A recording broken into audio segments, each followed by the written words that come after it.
പച്ചരി എടുത്ത് കഴുകി വൃത്തിയാക്കി വെള്ളത്തിലിടുക.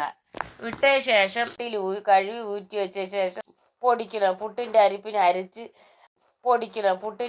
അരച്ച് മാറ്റി വെച്ച ശേഷം വറുക്കണം. വറുത്തിട്ട് 1/2 ടീസ്പൂണ് ജീരകവും 1 ടീസ്പൂൺ ഉപ്പും ഇട്ട് നന്നായി ചൂടുവെള്ളത്തിൽ കുഴയ്ക്കണം.